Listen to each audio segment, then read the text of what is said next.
Namaskar. Welcome to another episode of Editorial. The question that we asked tonight was the adulterated ghee. Ghee adulterated with beef fat, pork fat, fish oil used to make the laddus which were distributed in Tirupati Balaji. This is the question we asked tonight. Let us try and do a little bit of investigation and let's come out with an answer. Let's get right into the show.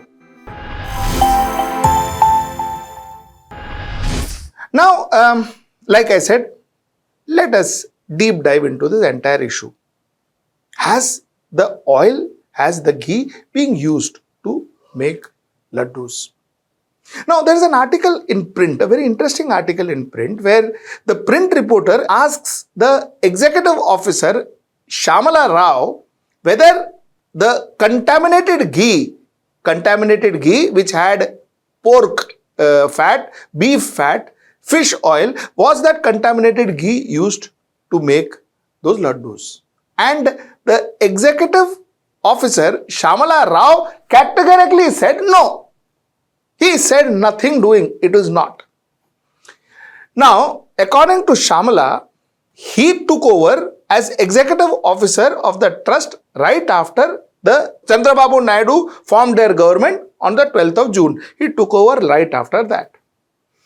He says the ghee that is said to be contaminated with fish oil, lard is pork fat, and beef tallow, besides other elements of vegetable oils, were supplied in July. Now, he says this ghee came to us in July after he took over, and after Chandrababu Naidu had formed the government. This is when they received the order. Now, mind you, also to get to your notice, this entire tendering process of getting this company who provided this particular order, the tender was made available in March. The tender under which this company called AR Dairy from Tamil Nadu applied in March. March, when YSRP government was ruling Andhra Pradesh. Now, March mein tender happened. On 8th of May, this AR Dairy from Tamil Nadu was finalized. Their tender was found good and they were finalized and was asked to henceforth deliver ghee. Now, on the 15th of May, 8th of May they were finalized, 15th of May the order was placed. This is the chronology. And this order that was placed on 15th of May, the order was delivered in July according to the current executive officer. Yahan tak theek? Okay, let's go further. Now, according to the executive officer, of the 10 tankers supplied by Tamil Nadu AR Dairy cow ghee, in 4 tankers, they found that it was inferior in quality based on human sensory perception of TDP expert. Matlab, they smelled and they could sense it with the smell. 10 tankers were bought, 10 tankers were supplied. Out of 10 tankers, 4 tankers through human sensory perception, they realized that इसमें कुछ गफला है, इसमें कुछ problem है. Something is not right here. ठीक है ना? Smell. And samples from these 4 tankers, 2 of which arrived on 6th of July and the others that arrived on 12th of July were collected and sent to National Dairy Development Board Center for Analysis and Learning in Livestock and Food in Anand for adulteration test. Now, out of the 10 that arrived, 4 tankers where there were smell problems was sent for testing. The others were not sent for testing. Now, the ghee was never used 100%. Shamala told the print. The 4 tankers were kept aside and sent back to AR Dairy after NDDB calf report reflected animal and vegetable fat contamination. Shamala said that 5 agencies supply ghee to TDP. Now, I am assuming 2 things. One is where my human sensory perception, that is my sense of smell, where my sense of smell told me that there is a problem, those were the ones that were checked. where my sense of smell told me that there was no problem. I didn't check it, I used it. I presume that is used because he only sent back 4, which means 6 were kept back from AR Dairy. Now you tell me a dairy that sends you ghee, that too to a temple laced with beef, with pork, with fish oil, are you going to trust that dairy? Are you going to say that only 4 may they did, Baba, 6 may no, the balance 6, nothing, that's all good. Is that how we would look at? If you were the quality control manager, would you throw out all the 10? Or would you say that isme mere ko na smell se samjha, so this 4 you go back, 6 I will keep. What would you do? That's my question number 1. My question number 2 is, since when is this happening? This was the first time, according to their own office, this is the first time. Shamal has said that the sample were sent to external labs for testing for the first time on the history of TTD. The thing is, Tirupati Balaji distributes 3.5 lakh laddus every day to different devotees. People who come with utmost devotion. 3.5 lakh laddus. And we are leaving it to our sensory perception, our sense of smell to figure out this is 100% vegetarian and this could be adulterated. When our sense of smell told us, no, this is not right, that is for the first time in the history of TTD was sent for a lab test. And we are sitting here and assuming that this is nothing, everything is right up. We know there has been no laddus that were laced with any ingredients, any animal fat. It was all right. This is what we are assuming. I mean, is there a logic to what we are saying? I am asking you purely from a logical perspective. Acha, now the thing is, why was AR Dairy? Why was AR Dairy hired in the first place in that tender process, March tender process?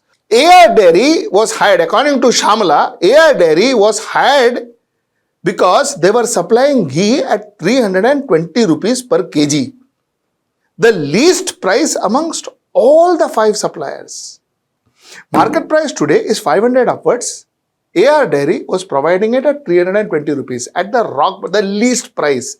Why were they providing and how could they provide? Could they get their ghee from Mars? Could they get their cows from some other planet? So how did they provide? Didn't we think about it?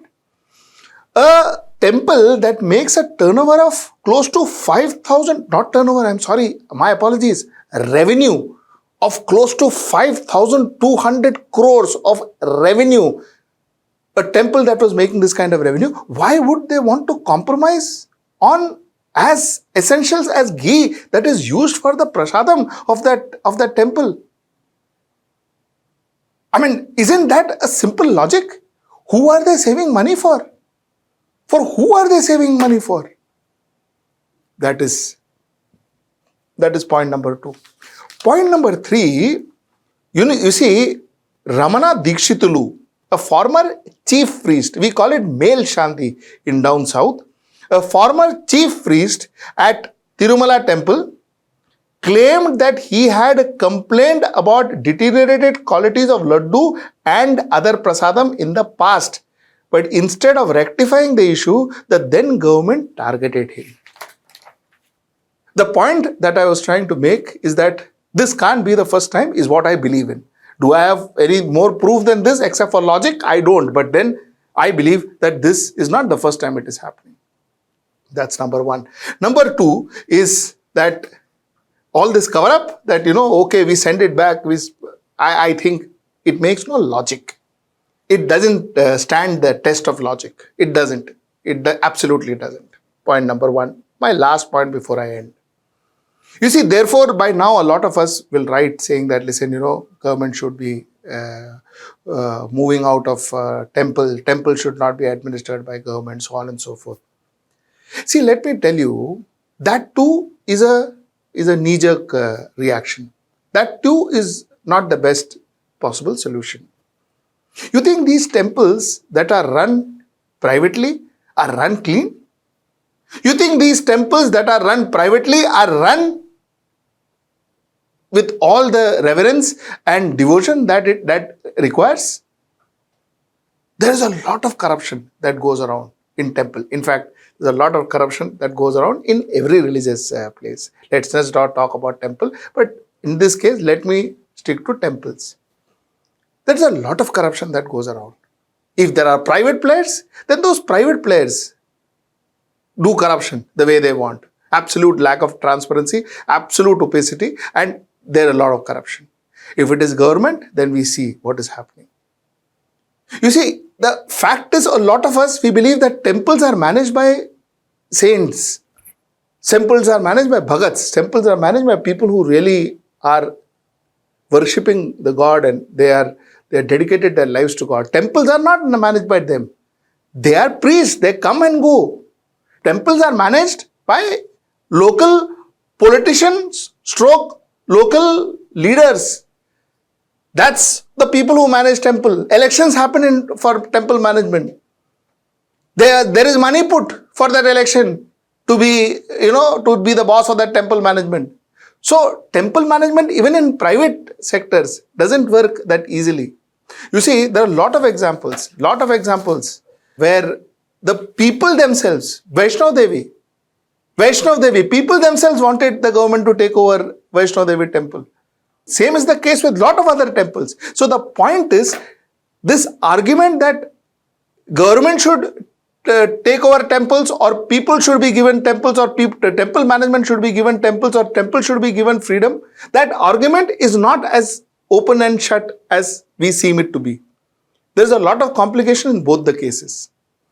That being said, as a person, I believe that temple should have their independence. As a person, I believe that temple should be run by people who pray, run by people who worship the idol of that temple.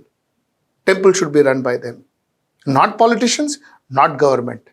Temple should be run by them. And that's the way we need to formulate that policy. And that policy till now is not clear in India, if you know what I'm trying to say. Till now, that policy is not clear with us. And till such time that policy is not clear as to how do we ensure that devotees, hardcore devotees of that deity runs that temple, you will find corruption in a temple. Hand it over to a devotee who has dedicated his or her life for that deity, then you will find that temple to be absolutely clean and run immaculately. There has to be a process for this. And that process we have still not identified. And that is what I wanted to tell you through my editorial today. So till I see you next time, that's tomorrow at 10. Namaskar. 2019, the year that changed Maharashtra politics forever. Old alliances were broken. मुख्यमंत्री कोणाचा म्हणायचं की लोकसभा निवडणुकीच्या वेळेला जेव्हा शिवसेना आणि भारतीय जनता पक्षाची युती झाली त्यावेळेला जो एक फॉर्म्युला ठरला होता तो 50-50% ठरला होताच. आणि मला खरंच आज वाईट वाटतंय की चुकीच्या माणसांसोबत आपण कारण नसताना गेलो होतो. And new alliances were formed. From early morning surprise swearing in. मी देवेंद्र गंगाधरराव फडणवीस ईश्वर साक्ष शपथ घेतो की मी अजित अनंतराव पवार गांभीर्यपूर्वक दृढकथन करतो की Unlikely coalitions. मी उद्धव बाळासाहेब ठाकरे ईश्वर साक्ष शपथ घेतो की And unprecedented splits in two major political parties. की श्री एकनाथ शिंदे साहेब यांना भारतीय जनता पार्टी समर्थन देईल आणि श्री एकनाथ शिंदे हे मुख्यमंत्री होतील. मी एकनाथ संभाजी शिंदे ईश्वर साक्ष शपथ घेतो की मी अजित अनंतराव पवार गांभीर्यपूर्वक दृढकथन करतो की The political landscape of Maharashtra saw several twists and turns in the last 5 years. Now, as Maharashtra gets set for the 2024 assembly elections, We believe that we have the infrastructure, we have the know-how, we have the experience of covering Maharashtra. We want to cover the Maharashtra elections. what are the issues on the minds of the voter? Can sitting Chief Minister Eknath Shinde defend his turf with the BJP and Ajit Pawar by his side? Or will the legacies of Thakres and Pawar prevail? What role will Manoj Jarange Patil, the face leading the Maratha agitation, play? Now, for us to cover the Maharashtra elections, we need some funds, we need some money. We need around 5 to 6 lakh of rupees.